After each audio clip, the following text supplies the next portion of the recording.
We hold some celebrities in such high regard that we sometimes forget about their lives before they became famous. Through the years, some of the most prominent TV stars have revealed their run-ins with the law, either before or after they became household names, and some of the crimes they committed are truly heinous. Number 20. The actress Lori Loughlin became known to television audiences while appearing on the sitcom Full House, on which she played the character of Aunt Becky. She was supposed to only appear in 6 episodes, but when the character proved to be popular with the show's audience, she became a regular cast member. But many years after the show stopped airing, she and her husband, Massimo Giannulli, along with 48 other people, became embroiled in a scandal that left her fans stunned and disappointed.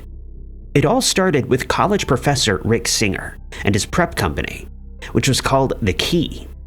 The company was launched in 2007, but in 2019, he was using it to launder donations and bribe exam proctors, as well as college admissions staff members. Loughlin and Giannulli were charged after Singer's arrest in March of 2019 for bribing college admissions staff.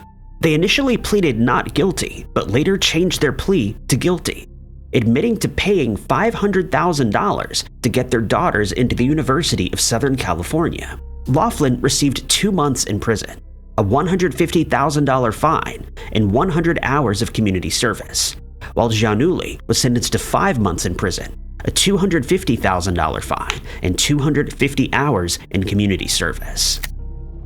Number 19. Sometimes the very fact that someone is a celebrity can lead to their downfall, as was the case with Dana Plato, who's known for her role on the TV show Different Strokes. It's been revealed that her sudden rise to fame had an adverse effect on her life, and this would become all too obvious in 1991, 5 years after the show ended. Dana managed to land a few roles in B-movies, but her career as an actress was quickly declining. In 1991, she took a job at Al Phillips Cleaners in Las Vegas, where she worked behind the counter, but she struggled to make ends meet on the amount that she was earning. This drove her to desperation, and later that same year, she decided to do something that she would regret for some time to come. Her financial troubles were made all the worse by the fact that she had developed an addiction to illegal substances, a vice that she'd been battling for several years, and this likely contributed to the poor decisions that she made at the time. One day in February, she donned a makeshift disguise that consisted of merely a hat and a pair of sunglasses, and she walked into a video store that was located close to the apartment that she was renting. She approached the counter where a woman called Heather Daly was working and produced a firearm. Heather informed her that she only had $160 in the register and handed it to Dana, but Heather immediately recognized her. As soon as Dana left the store, Heather called the police and informed them what the star of Different Strokes had just done. Dana had fled, but in her haste had dropped the sunglasses that she was wearing. She jumped back over a wall to retrieve them and straight into the path of the police, who took her into custody just 15 minutes after the robbery took place. It was discovered that the firearm that she used could only fire pellets, but she was still charged with armed robbery. Number 18. Todd Bridges also made his name while appearing on Different Strokes, and just like Dana Plato, he had a history with the law that he would like to forget. Bridges played the role of Willis on the sitcom, and in his memoir, which was penned years later, he described how one day in 1992, he had reached the end of his tether. By December of that year, he developed a serious dependency on illegal substances, and he was also selling them. He was pulled over with the substances in his car, and he was arrested and released on $10,000 bail. But this wasn't the worst crime that he was accused of. In 1983, he was handed a suspended sentence after contacting the police and falsely reporting that someone had placed an explosive device in a building. Then in 1989, he was arrested after an illegal substance dealer called Kenneth Clay was found deceased in Los Angeles. He'd been attacked with a firearm and was known to be an associate of Bridges, who was at this point very dependent on these substances. His fate seemed to be sealed, as all the evidence pointed to him being the attacker. But luckily, a witness came forward to report that Bridges wasn't present when the crime was committed. He's since turned his life around and often gives talks as a motivational speaker. Number 17. Tim Allen became a household name thanks to his starring role on the sitcom Home Improvement.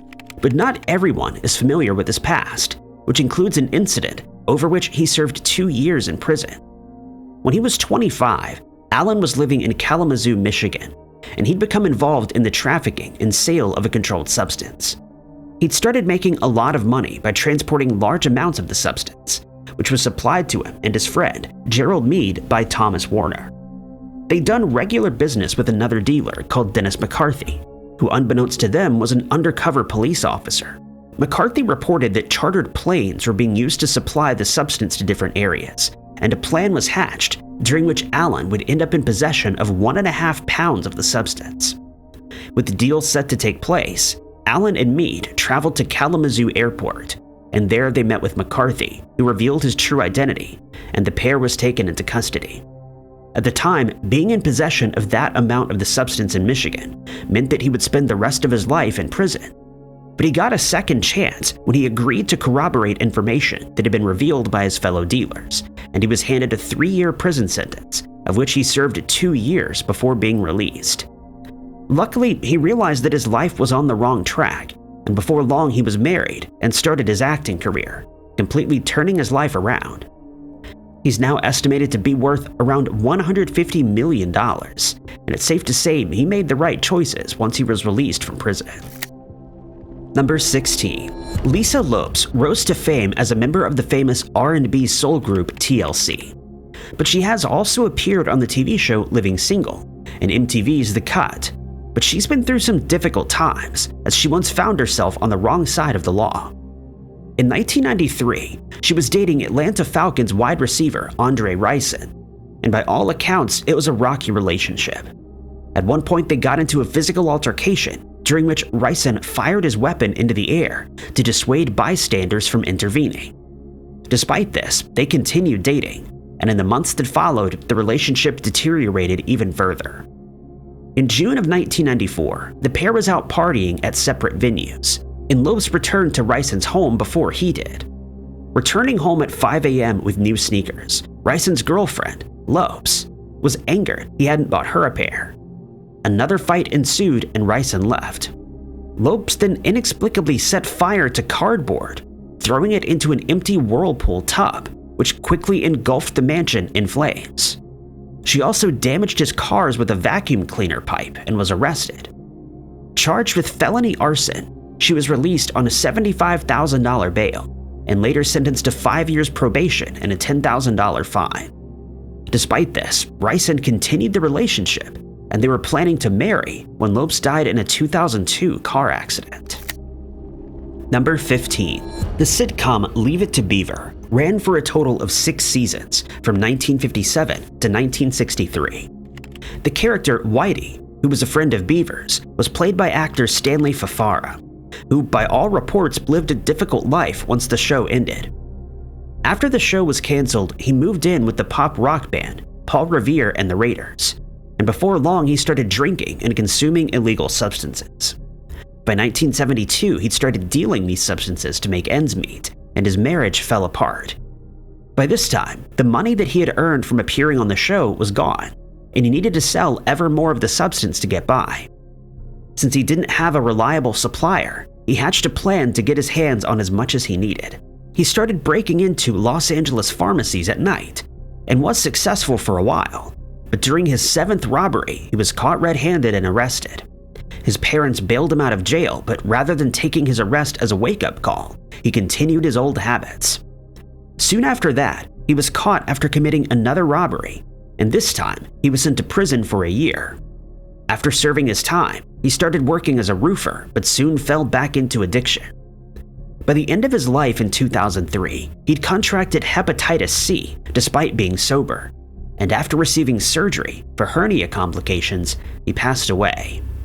The use of these substances had weakened his body, and he fell into a coma from which he never woke up, and the decision was eventually made to remove him from life support. Number 14. It's an unfortunate fact that rap artists are often associated with crime, illegal substances, and gang violence. But the rapper Flavor Flav who appeared on TV shows presented by MTV and VH1, found himself in trouble with the law for different reasons before he managed to turn his life around. In October of 2012, he was taken into custody after it was reported that he was involved in a domestic battery incident in Nevada. At the time, he and his fiancée, Elizabeth Trujillo, had been together for 8 years, and that night they started arguing. Elizabeth had accused him of being unfaithful, and during the argument, he became physical. She would report that he grabbed her by the shoulders, arms, and stomach, and that he then repeatedly threw her to the ground, ripping out an earring in the process. When her son tried to intervene, the rapper grabbed a pair of sharpened blades and threatened to end his life while chasing him through the house. Her son fled and locked himself in his room, but Drayton, which is the rapper's real surname, broke the door down and continued to threaten him with the blades. The police were called, and when he was arrested, Drayton denied making these threats, but he was sentenced to a year of probation and counseling. But this was not the first time that he'd been involved in such an incident. In 1991, he pleaded guilty after assaulting his then-girlfriend Karen Ross, and he was sentenced to 30 days in jail, but he also lost custody of his children. In 1993, he fired a weapon at his neighbor and spent 90 days behind bars. By all accounts, though, he's managed to turn over a new leaf and is now considered a philanthropist. Number 13. Big Brother is a TV show that's only grown in popularity over the years, and the 2008 edition of the show was won by Adam Jasinski. The win netted him a total of $500,000, but this large amount of money sent him into a spiral of criminal behavior as soon as his time in the limelight came to an end. It would later come to light that he'd been struggling with addiction, a fact that wasn't known to many of his friends and family members. Thus, winning so much money put him at risk, and before long he started making some very questionable decisions. He would later state that he had used these substances in an effort to control his bipolar disorder, and that his self-medication eventually spiraled out of control. After receiving the prize money, he found it easy to obtain these substances, but they came at a great financial cost, and he needed to start making money. While he did use some of the cash to invest in property, most of it was used to obtain more illegal substances in vast amounts. He started selling them for profit, but also continued using them while doing so. This led to a predictable path that led him to rock bottom. The DEA soon learned of these activities, and in 2009 he was arrested. He was found to be illegally in possession of 2,000 pieces of medication, and had attempted to sell these to an undercover police informant, who immediately reported him. He pleaded guilty to the charges against him and served 4 years in prison. Number 12. There's a very good reason why airport staff ask passengers whether they packed their own luggage and whether they're aware of what's in their bags.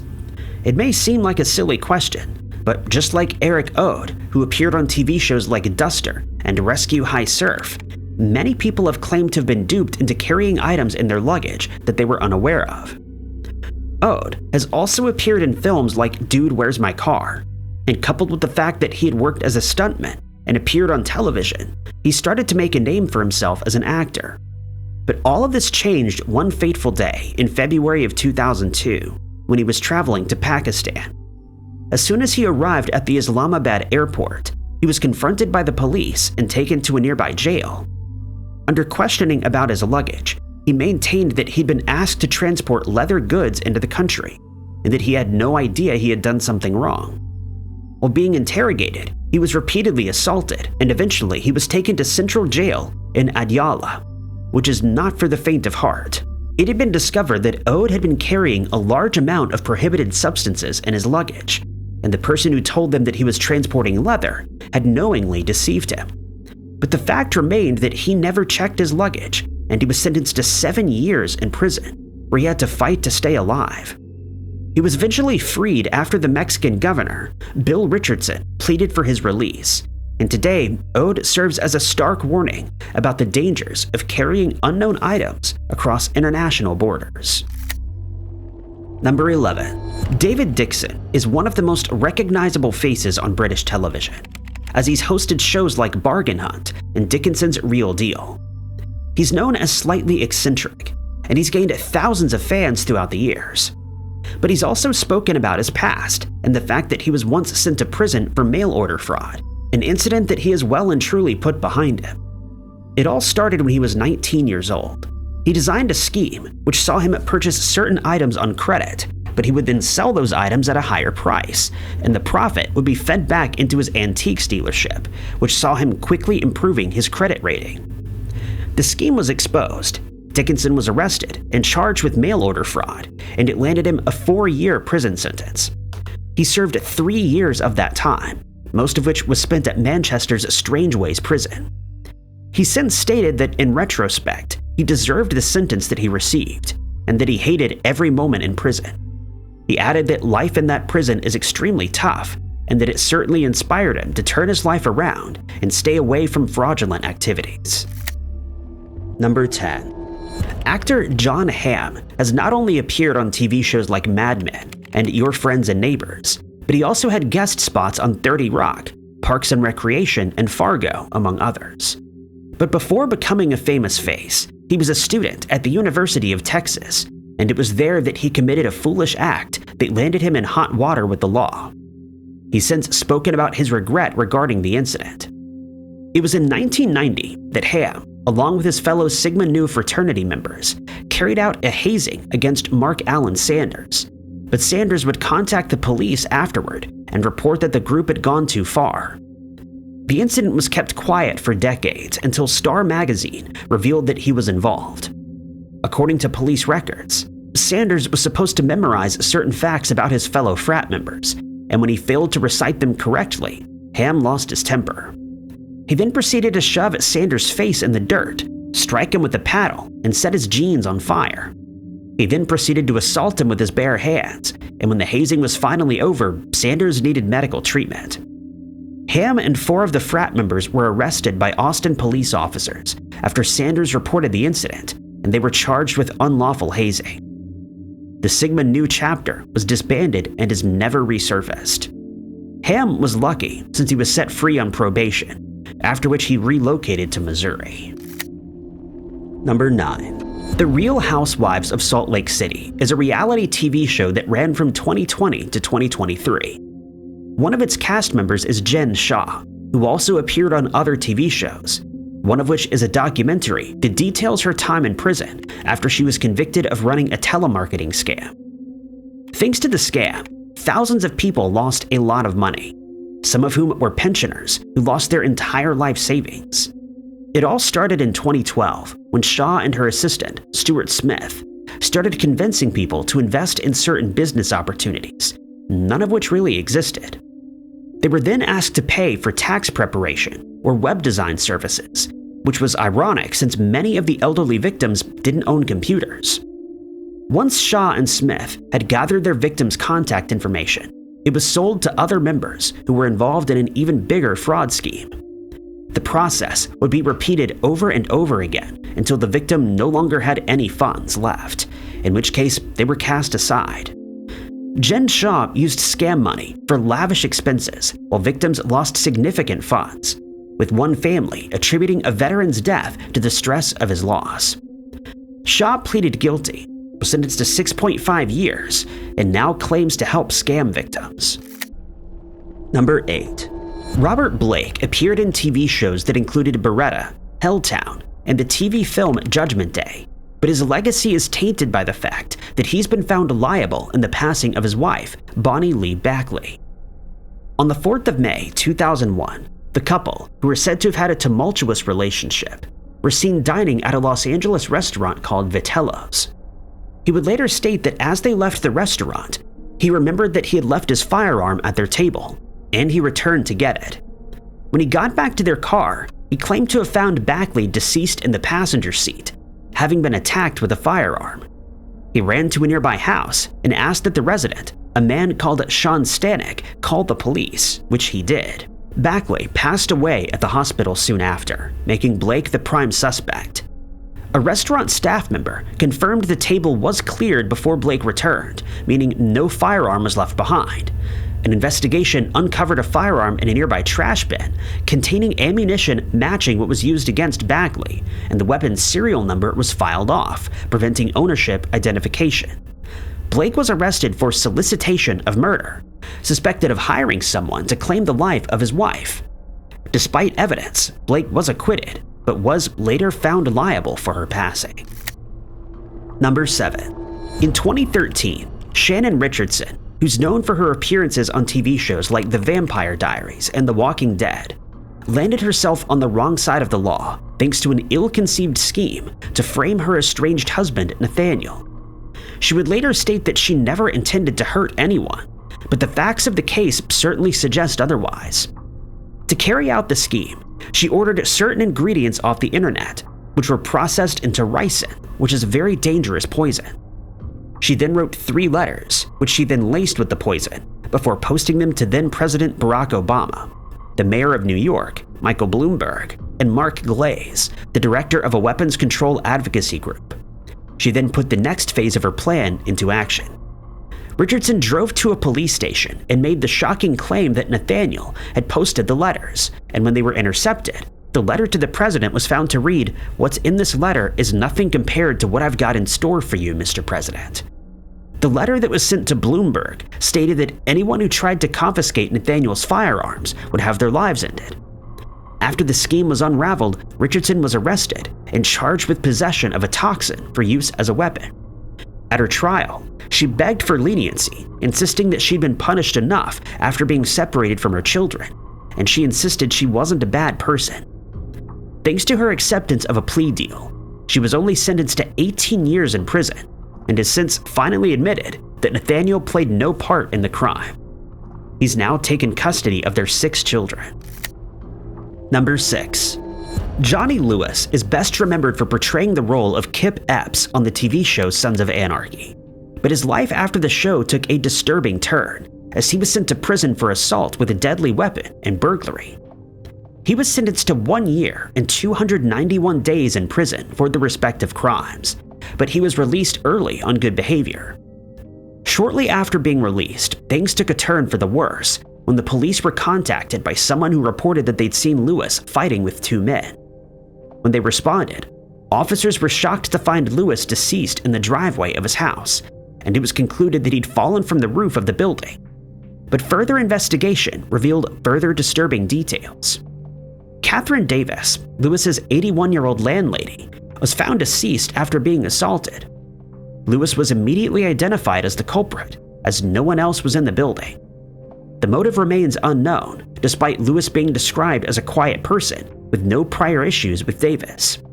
Toxicology reports showed no alcohol or illegal substances in his system. Number 5. Ryan Grantham was on his way to becoming a household name since he had landed roles in the TV shows Supernatural, Riverdale, and iZombie. But he would never get the chance to further his career, as he committed an unspeakable crime in 2020. On the 31st of March that year, he concocted a plan which would see him travel to Ottawa in Canada, where he planned to assassinate the country's then Prime Minister Justin Trudeau for unknown reasons. But he knew that once he carried out the assassination, his mother Barbara would never be able to live it down, so he ended her life with a firearm. He would later state that she was busy playing piano at the time, and that he fired at her from behind. After ending the life of his mother and confessing on video, he was arrested. He admitted he'd planned to take the life of Trudeau, but changed his mind, making the loss of his mother's life seem pointless. Charged with second degree, a psychiatric evaluation revealed severe depression, worsened by illegal substance use. At a trial, he confessed to planning other crimes, but lacked the courage after his mother's death. The motives for Trudeau's assassination and other planned crimes remain unknown. He received a life sentence and will be eligible for parole after 14 years. Number 4. Adam Hicks is a well-known actor who's remembered for appearing in TV shows like Zeke and Luther, Pair of Kings, and CSI. But at some point, his life derailed, and he's since spent time in prison. In 2018, Hicks was dating Danny Tamburo, and together the pair started carrying out a string of robberies in Burbank, California. Hicks and Tamburo were reported to the police after several people complained that they were approaching people in the street and demanding cash while brandishing a firearm. 2 of the victims were elderly women who were left shocked and shaken after the incident. They were quickly tracked down by the police, who reported that Tamburo had been driving the car that was involved in the robberies, though she was also identified as having threatened several people with the weapon. Worryingly, this wasn't the first time that Hicks was arrested. Just a year earlier, he was taken into custody after discharging a firearm, and on another occasion for battery, but both cases were dismissed due to a lack of evidence. CCTV footage of the latest incident shows the pair pulling up to a man who's about to get into his car, and Hicks approached him with the weapon drawn. The man hands over his hat, wallet, and other items before returning to the vehicle and speeding away. Hicks and Tamboro were arrested at their house and charged with armed robbery. Hicks was sentenced to 5 years in prison, while Tamboro received 3 years of probation. It's never been made clear why the pair had to resort to robbing people in the street, since they were both well-known actors who'd earned a lot of money during their careers, and it's been suggested they just fallen on hard times, though this was never confirmed. Number 3. Anyone who was a fan of the TV series Baywatch during the 1990s will need no introduction to one of its stars, Jeremy Jackson. Jackson played the role of Hobie, the son of David Hasselhoff's character, but during filming, he became addicted to illegal substances. He would later tell the media that the role earned him as much as $3 million, and at the time he had no idea how to handle that much money. Thanks to some unsavory characters who called themselves his friends, he soon fell into the trap of addiction. When his ego got the better of him, he decided to quit the show, and at age 19, he was arrested for the first time. He was apprehended by undercover police officers who had discovered that he was manufacturing a prohibited substance for his own personal use, and he was sentenced to 90 days in jail. He tried to continue his acting career, but an addiction to steroids curtailed these plans, and in 2015 he was thrown off the show Celebrity Big Brother, after it was reported that he acted inappropriately towards one of his fellow celebrities, Chloe Goodman. Things only got worse after his expulsion from the show in 2015. He was arrested once again after he had attacked a man with a sharpened blade in California. After his arrest, the charges were dismissed after he claimed to have acted in self-defense. But just 4 months later, he was taken into custody again when he attacked a woman with a blade after getting into an argument with her boyfriend. He was released on bond and immediately checked himself into a rehabilitation center. He was eventually sentenced to 270 days in jail and given 5 years of probation. Number 2. Charles S. Dutton has had a prolific career as an actor, and he's appeared in many movies and TV shows, including Rock, The Sopranos, House, and American Horror Story, to name but a few. There's no arguing against the fact that he's a household name, but not many people are aware that Dutton has spent time in prison, though his stint behind bars was served before he ever became an actor. He has since stated that while he was growing up in Baltimore, he led a violent life, which he enjoyed. He would often get into fights that left him and the other party injured, and he eventually decided to try his hand at boxing. One day, when he was 16 years old, he got into a fight with a man, whom he would later claim was trying to rob him. The man attacked him with a blade and ended up injuring Dutton 7 times, but he managed to fight back, and after wrenching the blade out of his attacker's hands, he struck back and ended his life using the same blade. He was arrested, and despite his claims of acting in self-defense, he was charged with manslaughter. He was sentenced to 5 years in prison, but was released early after serving just 2 years. But this was not the end of his troubles. Shortly after, he was arrested again, this time on weapons charges, and he served time in the Maryland State Penitentiary. He's since spoken openly about his tumultuous past, which he's since made peace with, and in the decades that followed, he managed to forge an acting career that'll be remembered for a long time to come. Number 1. The Shield was a very popular crime drama TV series that aired from 2002 to 2008. One of the officers who could be seen on the show every week was played by the actor Michael Jace, who's currently incarcerated for a very serious crime. In May of 2014, Jace and his wife April were living in Hyde Park, Los Angeles, but their marriage was starting to fall apart. Jace had become convinced that April was cheating on him after she filed for divorce, and one day he decided to take action. According to police reports, he waited for her to return to the house, and once she did, he produced a firearm and discharged it at her from behind. As she lay on the ground, he referred to the fact that she was a track and field athlete, saying, "If you like running, then run to heaven," and then he fired at both of her legs. He then calmly dialed 911 and told the operator that he had just attacked his wife with a firearm. He then messaged April's father and informed him of what had happened. It would later come to light that Jace had assaulted his wife and an ex-wife on several occasions in the past, and that he suffered a financial collapse following his roles on television. He was arrested and charged with second-degree murder, and at his trial it was found that the crime was certainly premeditated. The fact that he had taunted April while she lay on the floor only worsened his case, and after deliberating for 3 hours, a jury found him guilty. He's since stated that he regrets his actions, but accepts that he'll have a lot of time to think about what he's done, since he was sentenced to 40 years behind bars. Thank you guys so much for watching. If you liked this video, be sure to hit that like button. Also, don't forget to subscribe and click that notification bell to keep up to date with all of our future uploads. But my name is Ty Knott, and I'll catch you guys in the next video.